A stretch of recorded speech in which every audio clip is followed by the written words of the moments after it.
16 December নিয়ে অনেক ব্যঙ্গ বিতর্ক হচ্ছে। বিশেষ করে পরিষ্কার হয়ে গেছি 1971 সালের যে যুদ্ধটা হয়েছিল, এই যুদ্ধটা মূলত কি ছিল, কাদের যুদ্ধটা ছিল? আপনারা যারা এই সোশ্যাল মিডিয়া ব্যবহার করেন, অর্থাৎ ফেসবুক যারা ব্যবহার করেন, তারা হয়তো খবরটা জানার কথা। ভারতের স্বৈর শাসক নাম হলো নরেন্দ্র মোদী, কসাই মোদী, এর নাম তো সবার জানা কথা। আপনারা জানেন না? লালমনিরহাটবাসী আপনারা কি জানেন না? এই কসাই মোদী তার ফেসবুক পেজে, নিজস্ব পেজে লিখে দিয়েছে, মূলত 1971 সালের স্বাধীনতার যে বিজয় হয়েছিল, এই বিজয়টা হয়েছে ভারতের, এই বিজয়টা হয়েছে ভারতের, এই যুদ্ধটাও ছিল ভারতের। মানে ক্লিয়ার করে দিয়ে গেছে বাংলাদেশের স্বাধীনতা নয়, স্বাধীনতা হয়েছে ভারতের। আপনি বিষয়টা কোন ইঙ্গিতে বুঝলেন? 1971 সালের যুদ্ধটা কি বাংলাদেশের স্বাধীনতা হয়েছে নাকি ভারতের স্বাধীনতা হয়েছে? ওনার ভাষায় কি বোঝা যায়? ওনার ভাষায় বোঝা যায় যে হ্যাঁ, বাংলাদেশ যে স্বাধীন হয়েছে ওটা বাংলাদেশ না, ওটা আমাদেরই একটা অঙ্গরাজ্য ছিল। যারা ইতিপূর্বে আলেম ওলামা মাদ্রাসা ছাত্রদের কিনে অবজ্ঞা করেছে, ওরা যেমন করে লাঞ্ছিত হয়েছে অতীতে হয়েছে, ভবিষ্যতে যদি কেউ এরকম ভাবে বাংলার জমিনে আসতে চায় তারাও লাঞ্ছিত হবে। কথা বলেন, তারাও লাঞ্ছিত হবে। বরং আমরা এটা পূর্বাভাস পাচ্ছি, বাংলার জমিন এটা কোরআনের জমিন হবে, এতে কোনো সন্দেহ নাই। তবে হ্যাঁ, এখানে কিছু কথা আছে। আপনারা যদি মনে প্রাণে ইসলামকে ভালোবাসেন, ইসলামী জীবন ব্যবস্থাকে যদি আপনারা চান, আপনাদের ভালোবাসা, আপনাদের চাওয়া, আপনাদের একত্বতা, আপনাদের বহিঃপ্রকাশ, এটাই হবে আগামীর জমিনে, এই কোরআনের জমিন হবে। কথা বলেন। এখন আপনারা যদি মুখে বলেন আর অন্তর দিয়ে যদি না চান, তাহলে এই জমিনে কোরআন প্রতিষ্ঠিত হতে পারবে না, আপনারাই পারবেন। তবে একটা কথা পরিষ্কার ভাবে শুনে রাখেন, এ কথা আমি মাঝে মধ্যে বলি, নেগেটিভ সেন্সে নেবেন না। নামাজ পড়েন মসজিদে, আলহামদুলিল্লাহ, ভালো কথা। নামাজ শেষ করেই তারপর বেনামাজি নেতার অনুগত্য করেন, আমি মনে করি ওই নামাজির নামাজ আল্লাহর দপ্তরে কবুল হবে না, কবুল হবে না। কেন? আল্লাহ পাক নিজেই বলেছেন, একদল নামাজিকেও আল্লাহ ওয়াইল নামক দোজখের ভিতর ফেলে দিবেন, ফাওয়াইলুল লিল মুসাল্লিন। আল্লাহ পাক বলেন একদল নামাজির উপরে ওয়াইল নামক দোজখ লেখা আছে। তারা কারা? আল্লাযীনা হুম আন সালাতিহিম সাহুন, নামাজ পড়লো কিন্তু নামাজ সম্পর্কে উদাসীন, নামাজের ইমাম যদি এমন তেমন হয়, নামাজের ইমাম যদি তেলাওয়াত অশুদ্ধ করে, ওই ইমামের পিছনে কিন্তু আমরা নামাজ পড়তে রাজি না। নাকি আপনারা পড়েন? লালমনিরহাটবাসী ভাই, আপনারা কি পড়েন? অশুদ্ধ তেলাওয়াতকারীর পিছনে নামাজ কি পড়েন? ইমাম যদি চরিত্রহীন হয়, সুদ খায়, ঘুষ খায়, জেনা করে, এরকম ইমামের পিছনে কি আপনারা নামাজ পড়েন? তাহলে আপনারা নামাজের ইমাম দেখতে পারলেন কি? তেলাওয়াত সহি শুদ্ধ হতে হবে, এমনকি বক্তব্য সুন্দর দিতে হবে, ইমামের চরিত্র হবে একদম ফুলের চাইতে পবিত্র, সুন্দর চরিত্রের অধিকারী হতে হবে ইমাম। নামাজের ইমাম পাইলেন, ইমাম চাইলেন আপনি চরিত্রবান, আর সমাজের ইমাম হবে ঘুষখোর, সুদখোর, বেনামাজি। সমাজের ইমাম হবে লুচ্চা, সমাজের ইমাম হবে কোরআন সুন্নাহ বিরোধী। এমন ইমামকে যদি আপনি তালাশ করে রাখেন, শুনে রাখেন, হাবিতা তামারুহুম, আপনার জিন্দেগি বরবাদ, জিন্দেগি বরবাদ। আপনার নামাজ হবে না, আপনার জন্য জাহান্নাম। বিগত সালে যারা এই কাজগুলো করেছেন,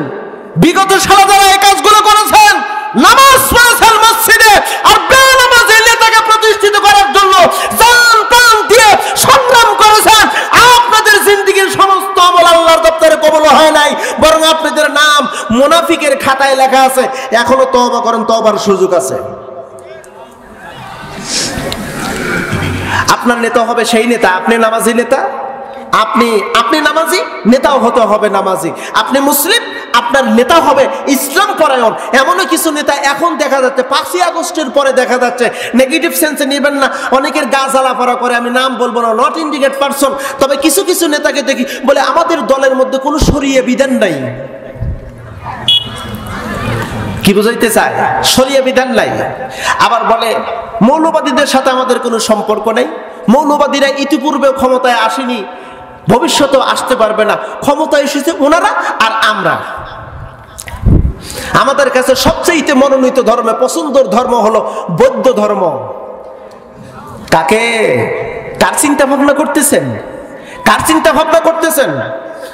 এক স্বৈরাচারী সারা এই বাংলার জমিনের এমন কোন জেলা নাই, এমন কোন উপজেলা নাই, এমন কোন ইউনিয়ন নাই, এমন কোন গ্রাম নাই যেই গ্রামের মানুষ নির্যাতিত হয়নি। আমিও বলতাম নির্যাতিত হয়েছি। এক আলেম ভাইয়ের কাছে যান, সেও নির্যাতিত হয়েছে। যে হক কথা বলেছে তাকেই নির্যাতিত করা হয়েছে, যে সত্য কথা বলেছে তার কণ্ঠকে চেপে ধরা হয়েছে, যে বেশি বাড়াবাড়ি করেছে তাকে জেলখানার মধ্যে আটক করা হয়েছে। আমার এই বাংলার জমিনে অসংখ্য ওলামায়ে কেরামদেরকে জেলখানার মধ্যে মেরেছে, ফাঁসির কাস্টে ঝুলানো মেরেছে, অসংখ্য ছাত্রদের বুকে গুলি করে হত্যা করেছে, নিরীহ মানুষদেরকে বাড়ি ছাড়া ঘর ছাড়া করেছে, গুম খুন আইনা ঘরের মতন একটা নিষিদ্ধ নিকৃষ্ট ঘর তৈরি করেছে। এমন স্বৈরাচারী বাংলার জমিন থেকে বিদায় হয়েছে। আবু সাঈদের রক্তের বিনিময়ে, সব মুগ্ধের রক্তের বিনিময়ে আগামীর ছাত্ররা শপথ নিয়েছে, বাংলার তৌহিদি জনতা শপথ নিয়েছে, আগামীর বাংলা হবে কোরআনের বাংলা। কোন স্বৈরাচারীর বাংলা বাংলার জমিনে হবে না, হবে না, হবে না।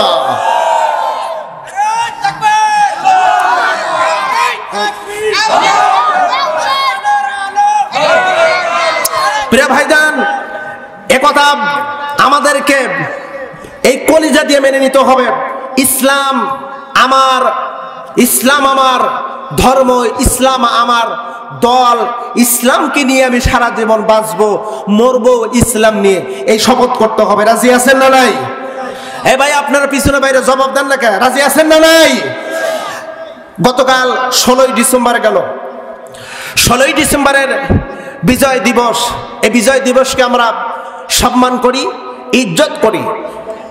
বাংলার জমিনের লক্ষ লক্ষ শহীদদের বিনিময়ে আমরা বাংলার দেশ নামক একটা ভূখণ্ড পেয়েছি। আমরা তাদেরকে সম্মান শ্রদ্ধা করি। এই 16ই ডিসেম্বর নিয়ে অনেক ব্যঙ্গ বিতর্ক হচ্ছে। বিশেষ করে পরিষ্কার হয়ে গেছি 1971 সালের যে যুদ্ধটা হয়েছিল, এই যুদ্ধটা মূলত কি ছিল, কাদের যুদ্ধটা ছিল? আপনারা যারা এই সোশ্যাল মিডিয়া ব্যবহার করেন, অর্থাৎ ফেসবুক যারা ব্যবহার করেন, তারা হয়তো খবরটা জানার কথা। ভারতের স্বৈর শাসক নাম হলো নরেন্দ্র মোদী, কসাই মোদী, এর নাম তো সবার জানা কথা। আপনারা জানেন না? লালমনিরহাটবাসী আপনারা কি জানেন না? এই কসাই মোদী তার ফেসবুক পেজে, নিজস্ব পেজে লিখে দিয়েছে, মূলত 1971 সালের স্বাধীনতার যে বিজয় হয়েছিল, এই বিজয়টা হয়েছে ভারতের। এই বিজয়টা হয়েছে ভারতের, এই যুদ্ধটাও ছিল ভারতের। মানে ক্লিয়ার করে দিয়ে গেছে বাংলাদেশের স্বাধীনতা নয়, স্বাধীনতা হয়েছে ভারতের। আপনি বিষয়টা কোন ইঙ্গিতে বুঝলেন? 1971 সালের যুদ্ধটা কি বাংলাদেশের স্বাধীনতা হয়েছে নাকি ভারতের স্বাধীনতা হয়েছে? ওনার ভাষায় কি বোঝা যায়? ওনার ভাষায় বোঝা যায় যে হ্যাঁ, বাংলাদেশ যে স্বাধীন হয়েছে ওটা বাংলাদেশ না, ওটা আমাদেরই একটা অঙ্গরাজ্য ছিল। আমরা যেটার ফলাফল পেয়েছি, ফলাফল আমরা পেয়েছি 53টা বছর ওরা যে কোনো যেই সরকার এসেছে তার ঘাড়ের উপর বসেই এই দেশটাকে শোষণ করেছে।